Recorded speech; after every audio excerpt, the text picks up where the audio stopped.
Hi, Fire Signs! Welcome po sa ating channel at ito ay inyong daily Gabay Tarot reading for October 20, 2023. Please be reminded that this is general reading po, so maaari kayong makarelate o hindi. Just take what resonates. Gamitin ang reading na ito bilang gabay lamang. Balik po kayo dito bukas para sa ating daily Gabay Tarot reading.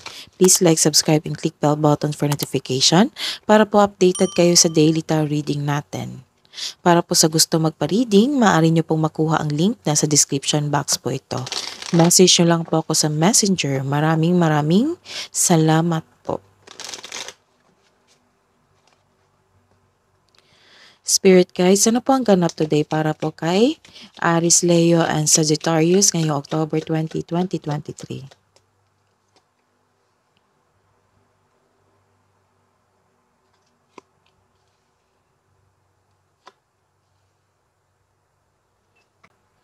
Sa araw na ito, may feminine energy na malaki ang inyong influence sa araw na ito. It might be you.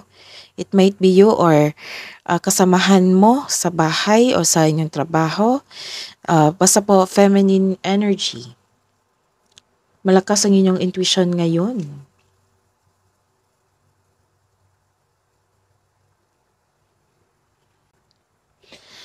May nakikita ako dito, it might be nagkaroon kayo ng argument sa babaeng ito.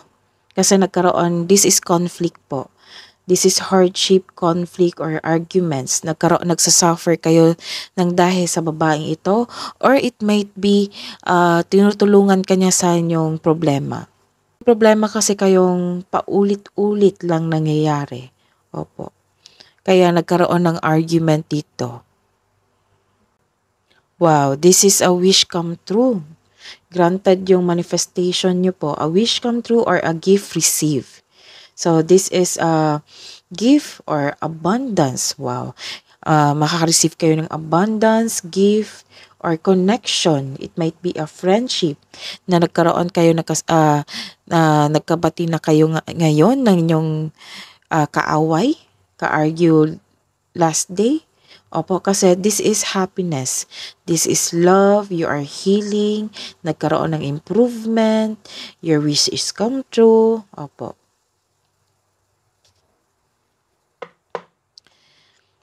Spirit guys, ano po ang message nyo po para po kay Aries, Leo, and Sagittarius ngayong October 20, 2023? Discover your courage. Wow.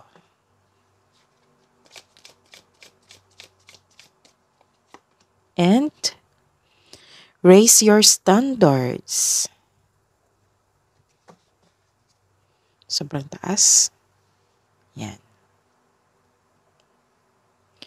Let's see your energy today. Aries, Leo, and Sagittarius ngayong araw na ito. Spirit guys, ano po yung energy nila October 20, 2023? Clarification po sa the wheel. Reverse. Spirit guides. May natanggap kayong opportunity pero hindi mo tinanggap dahil sa meron kayong dahilan. This is also means na nagkaroon ng delay sa matanggal mong inaantay. It might be tao or isang bagay. This card also means may pinupush ka na situation na hindi naman dapat kasi hindi ito nakatadhana sa iyo. Uncomfortable ka sa changes ngayon kasi kakapasok nyo lang sa new cycle sa buhay nyo. Remember, this is only temporary. So, it might be nagkaroon kayo ng argument, di ba? It might be this card is the clarification na nagkaroon kayo ng argument, na nagkaroon ng delay. Opo.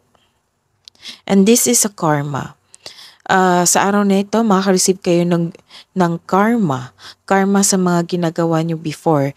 Maiisip nyo lang po ito kung ito ay isang good karma or bad karma. So sa araw na ito, may magaganap na karma.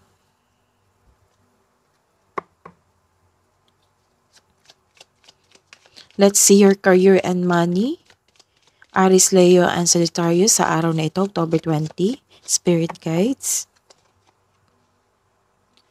Clarification po, Four of Swords. Oops.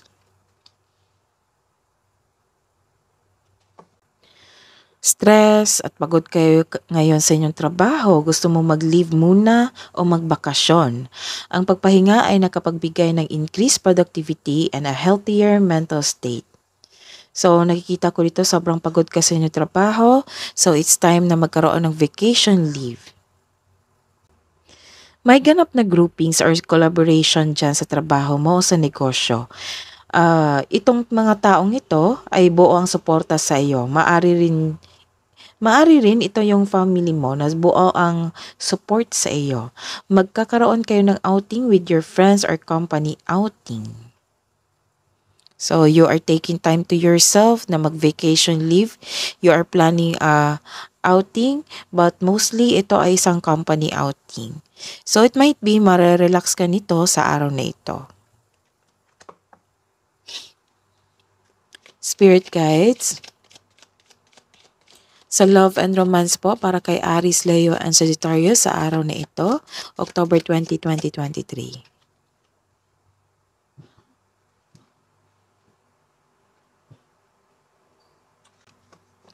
Clarification po sa 8 of Cups, Spirit guides.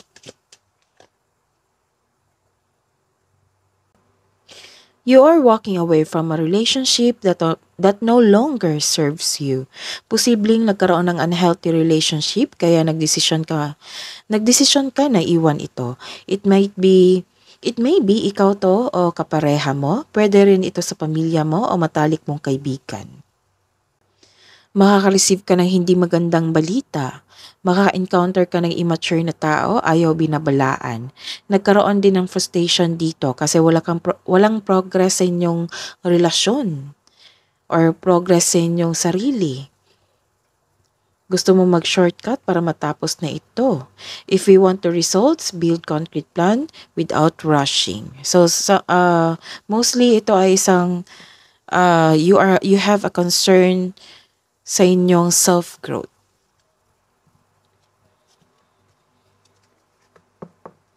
Spirit guides, hidden truth po, anong iniisip mo, anong iniisip niya para po sa mga single.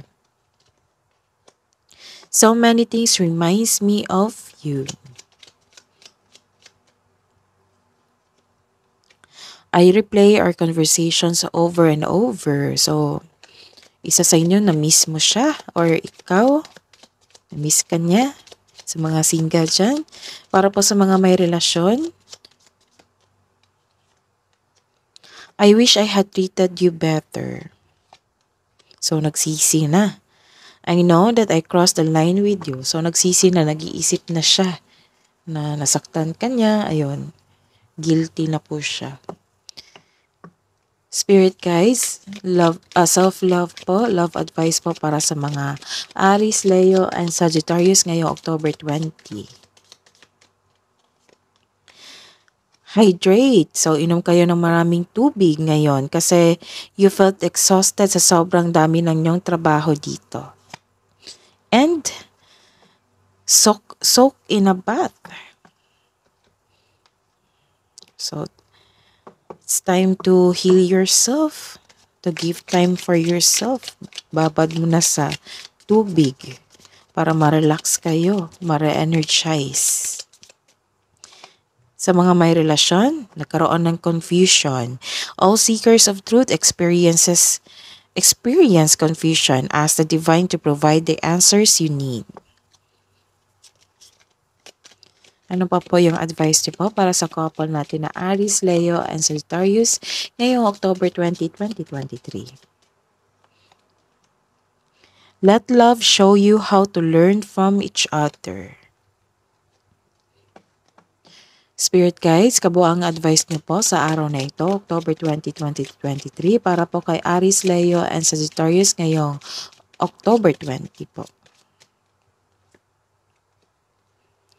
Look at the bigger picture.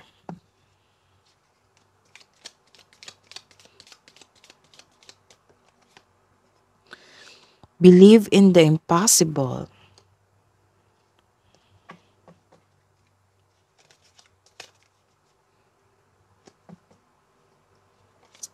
Love advice po para